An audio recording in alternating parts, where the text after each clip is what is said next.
Students आइए आज हम इलेक्ट्रिसिटी के कुछ टेक्स्ट बुक क्वेश्चंस करते हैं।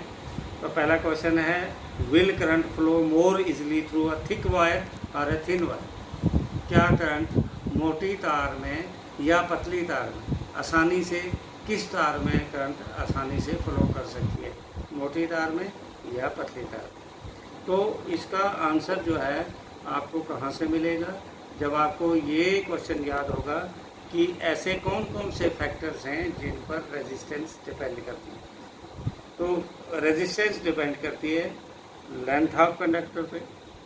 जितनी ज़्यादा तार की या कंडक्टर की लेंथ होगी उतनी ज़्यादा रेजिस्टेंस होगी। दूसरा, उसकी जो मोटाई है, जिसको एरिया ऑफ क्रॉस सेक्शन कहते हैं, वो इन्वर्सली प्रोपोर्शनल होता है। मतलब कि जितनी ज़्यादा पतली तार होगी तो रेजिस्टेंस ज़्यादा होगी और जितनी मोटी तार होगी तो रेजिस्टेंस कम होगी। तो रेजिस्टेंस जो है inversely proportional to the area of cross section, that is R is equal to rho 1/A। So thicker the wire lower the resistance. जब उसको रुकावट कम है तो करंट आसानी से फ्लो करेगी। जितनी मोटी तार होगी उतनी रेजिस्टेंस कम होगी और वहाँ से करंट आसानी से बीच में से गुजर जाएगा।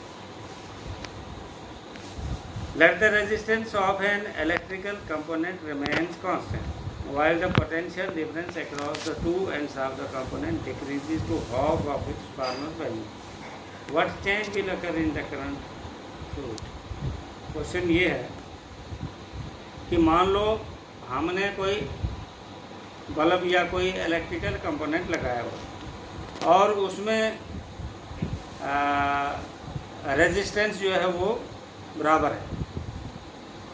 पोटेंशियल डिफरेंस जो है वो कम हो जाती है, हम कम कर देते हैं, हाफ कर देते हैं। जितनी पहले थी, मान लो पहले 220 वोल्ट थी या 200 वोल्ट थी, हमने 100 वोल्ट कर दी, करंट रेजिस्टेंस उतनी नहीं समझ आएगा। ये कंडक्टर है, इसकी रेजिस्टेंस सेम थी, पहले हमने इसको 100 वोल्ट वोल्टेज दी। अब हमने क्या किया, रेजिस्टेंस इतनी ही रखी, लेकिन अब हमने इसको 50 वोल्ट दी, मतलब उसको हाफ वोल्टेज दी। तो क्या चेंज आएगी? ओम्स लॉ के हिसाब से आपको पता है I is equal to V/R, where I is the current, V is the voltage and R is the resistance. अब PD जब हाफ की गई तो इसका मतलब I1 जो है वो बनेगा V1/R1। तो उसको वोल्टेज हाफ हो गई तो उसको हम V/2 करेंगे, तो ये कैलकुलेट करेंगे तो हाफ हो जाएगी। वैल्यू कितनी आएगी? 1/2। इट मीन्स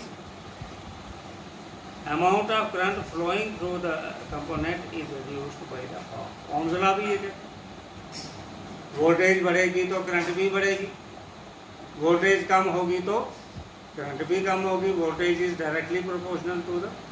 जब हमने वोल्टेज को हाफ किया, आधा, तो करंट को क्या होगी? करंट भी हाफ होगी। जब वोल्टेज को हम डबल करेंगे तो करंट क्या होगी? करंट भी डबल होगी।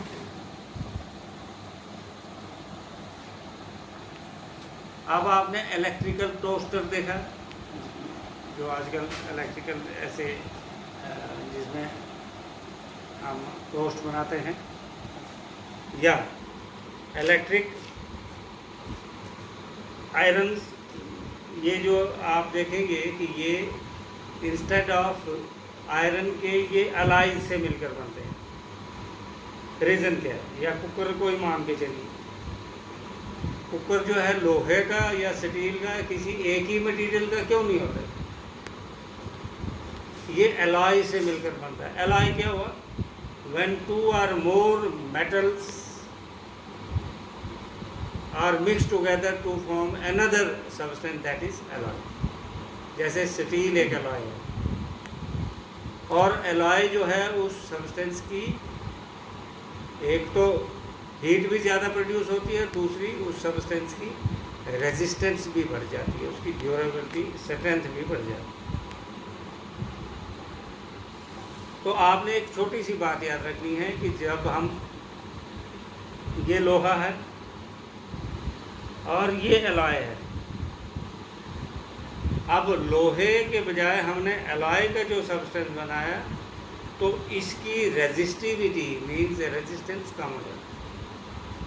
जब कम हो जाती है तो उससे क्या होता है कि इसका टेम्परेचर जो है ज़्यादा होता है और एलॉय जो है वो पिघलता नहीं, उससे स्ट्रेंथ बढ़ जाती है। एलॉय में जब हम 2 या 2 से ज़्यादा मेटल्स मिक्स करते हैं तो उसमें जो है उसकी स्ट्रेंथ बढ़ जाती है और दूसरा जो है वो इतनी जल्दी पिघलता नहीं है। बाकी अगर प्योर मेटल कोई होगा तो वो पिघल जाता है जल्दी।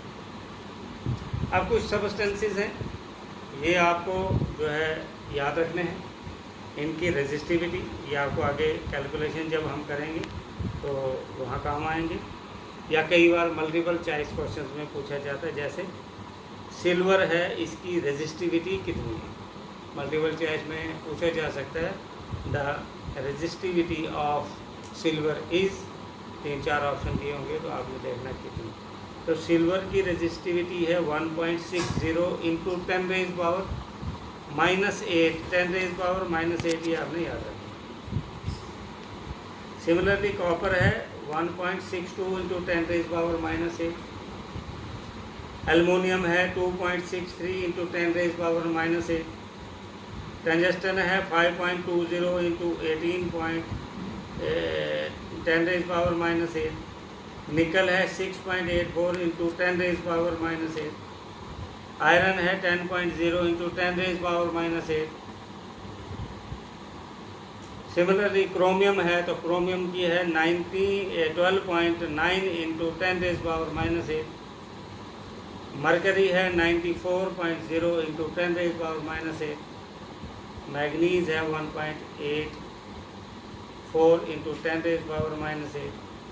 सिमिलरली